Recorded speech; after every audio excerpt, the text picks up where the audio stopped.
Right, the first thing I want to say before this video starts is just a little thing I have written down that I like to remind myself before each game. So I've just said here, first thing I want to address is that gel blasting is just a sport where people LARP as soldiers and shoot gel at each other with these toys called blasters, while there are real people out in the Middle East fighting to protect their families and livelihoods. We're just here playing a game, and in no way are we trying to recreate that. And I just like to constantly remind myself of that fact before I go to any game. Just as a heads up, I'm also making this video because when I was searched online on YouTube and I searched up, what is gel blasting, I'll put a little video here. It just came up with companies trying to promote themselves and sort of explain what gel blasting is, or people in like Singapore or Taiwan explaining what it is and their rules. So that's the reason I'm making this video, as well as to explain what it is to people, say in America, who wonder why we don't have airsoft here and it's just gel blasting, and to get people who are trying to get into the sport a beginner's guide on how to start. So yeah, hopefully you enjoy.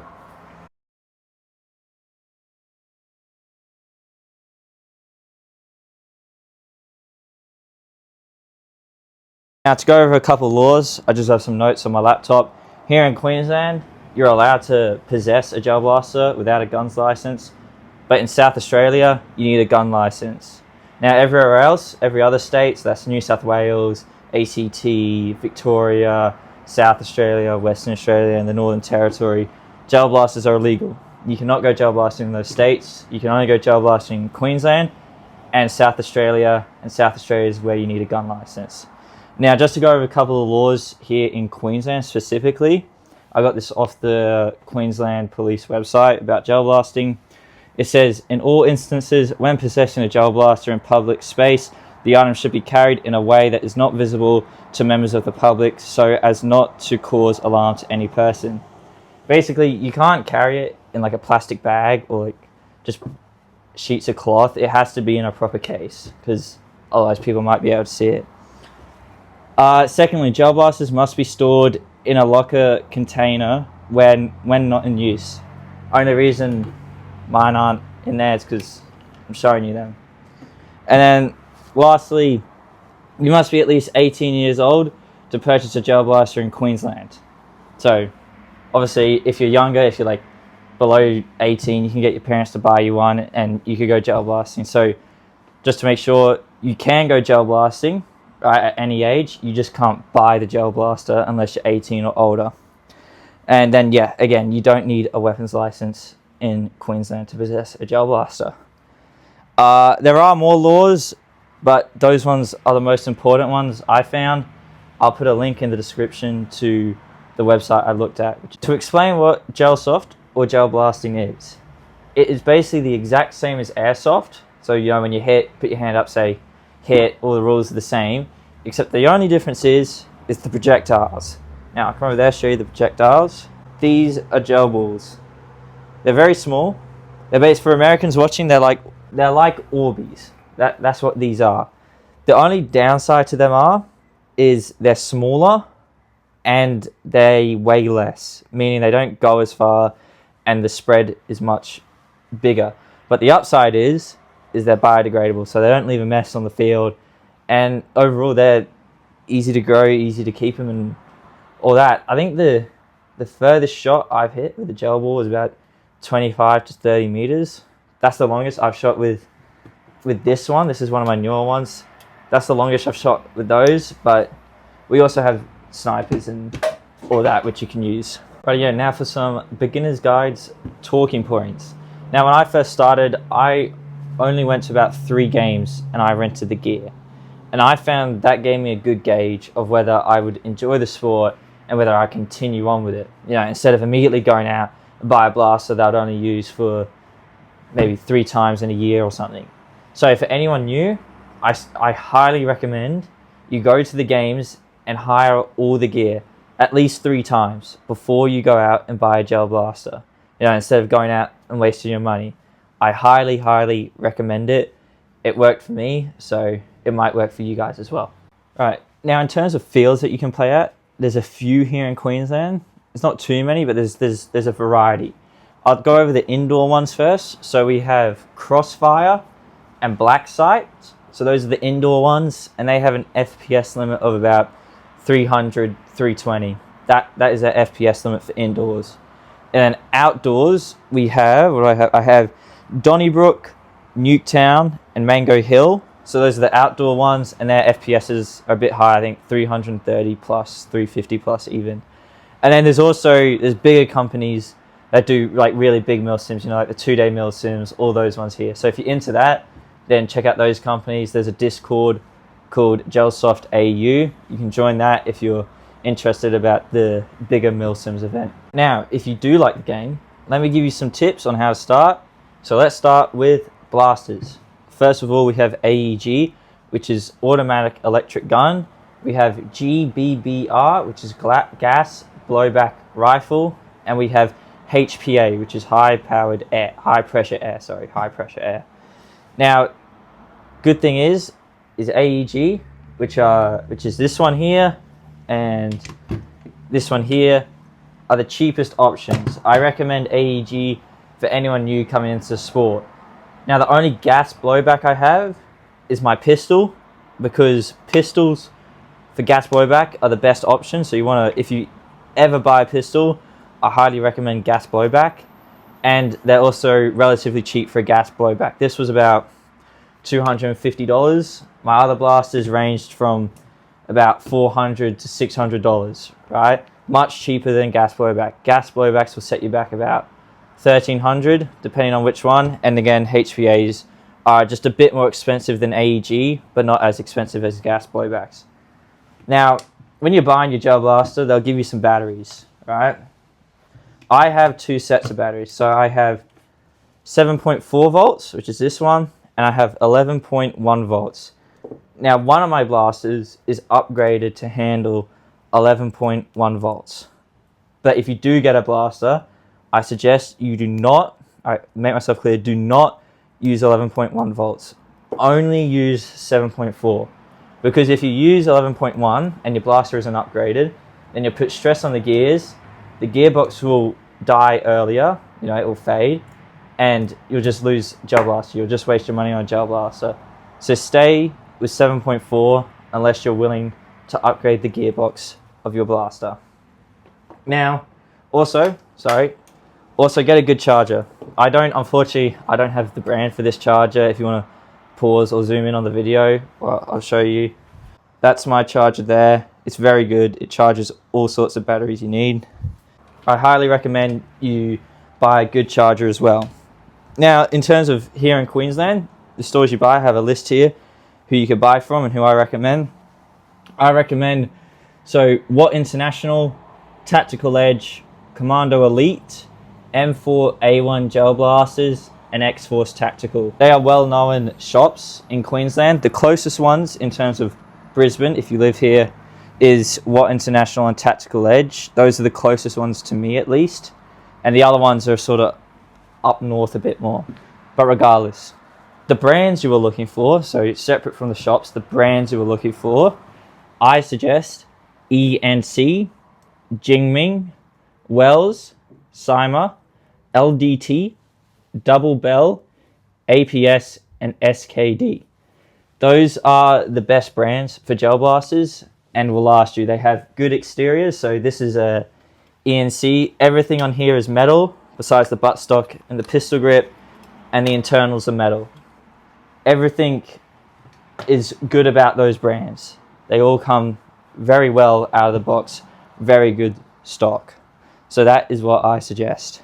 What also is a must to buy when you purchase your gel blaster goes into the gear category, is your speed loader. Get a speed loader. It's much easier to load your mags.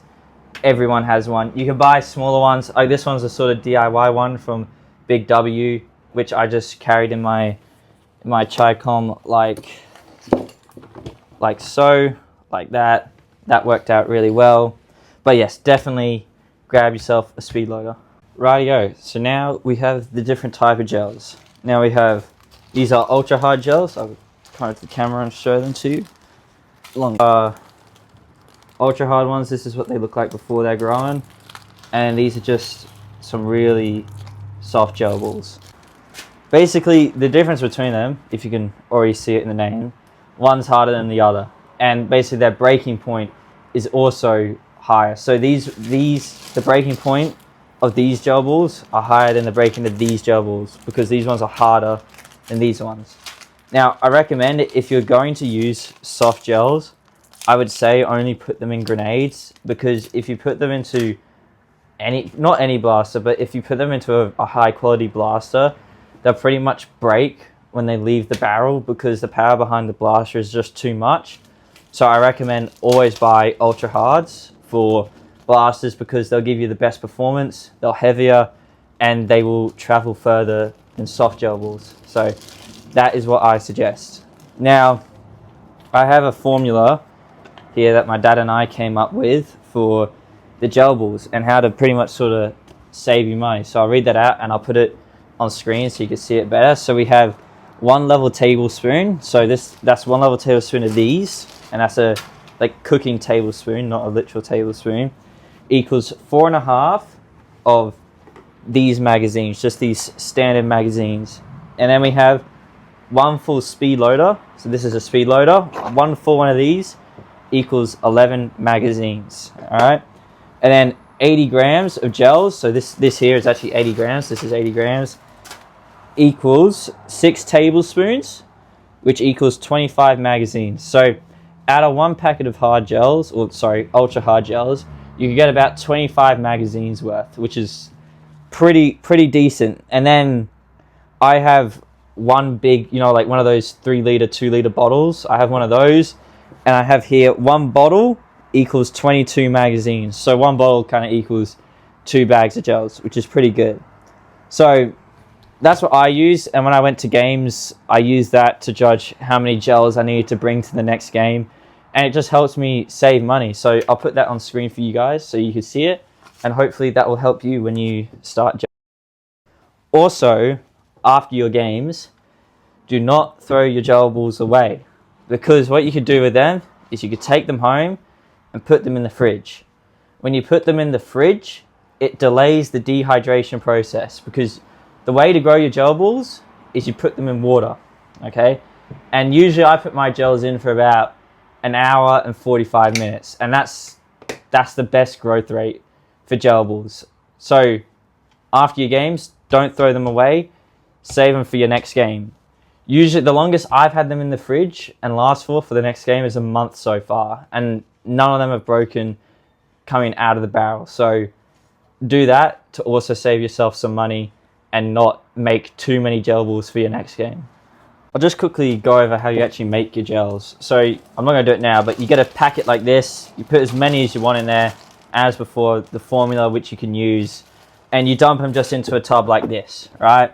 And then what I found was I tested it with cold and hot water. Your gels, I found that my gels grew faster in hot water. So if you can, fill it up with hot water. Also, fill your tub up with more water than you think you need, because you'll be surprised how much water these guys absorb and how much they actually grow. It's more than you think. So definitely do that. Definitely use hot water and fill it up with more than you need.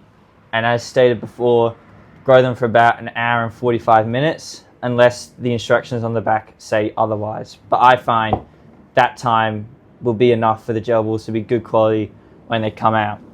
And after you've done that, now I don't have something to really get the water out properly in this container, but I suggest you either get like a strainer or a sieve to strain the water from the gels, and then transfer the gels into a dry container so you don't mix them up with the other ones. That's what I suggest for your gel ball growth. Rightio. Now we'll go into gear. First of all, I suggest you buy yourself a Tri-Com. These are pretty much only $20 off Amazon or something like that, and they'll do what you need. They'll carry your mags for you, which is what you want them to do in the beginning. Some modifications I highly suggest, is you put Velcro on the front 3 pouches instead of using these little wooden tassels, which are a pain to, first of all, do up and then undo when you're in the midst of the battle. So I suggest Velcro, and also to put little pieces of so I have some styrofoam in the bottom here, just to prop the mag up a little bit. So if I put this mag in there, it sort of props it out just a little bit, so I can easily pull it out and put it back in. And also put a buckle on the back of your Tri-Con, because they don't come with this and you have to tie it up. It's just easier, clip it on, and you tighten it up. It's super simple. I highly recommend the buckle and the Velcro if you don't do anything else. And then also just a luxury, I kind of suggest you get a Camelback. Here, let me get my camera. So a Camelback, just as a luxury, if you don't want to carry around your water bowl, you just have your water on your back, which I like. It saves room for, say, one of my bigger webbing pieces that I use. Just saves time and saves space, so I like that. And now back to your blasters. When purchasing your blaster, I suggest you buy extra mags. Now, I don't just suggest any mags, I suggest spring-loaded mags. So this is a spring-loaded mag. And the upside with spring-loaded mags is they'll last longer and they're better. They're a bit annoying because you have to fiddle with this spring, and once the gel's in, you sort of really have to push it in and get it on. But trust me, it is worth it.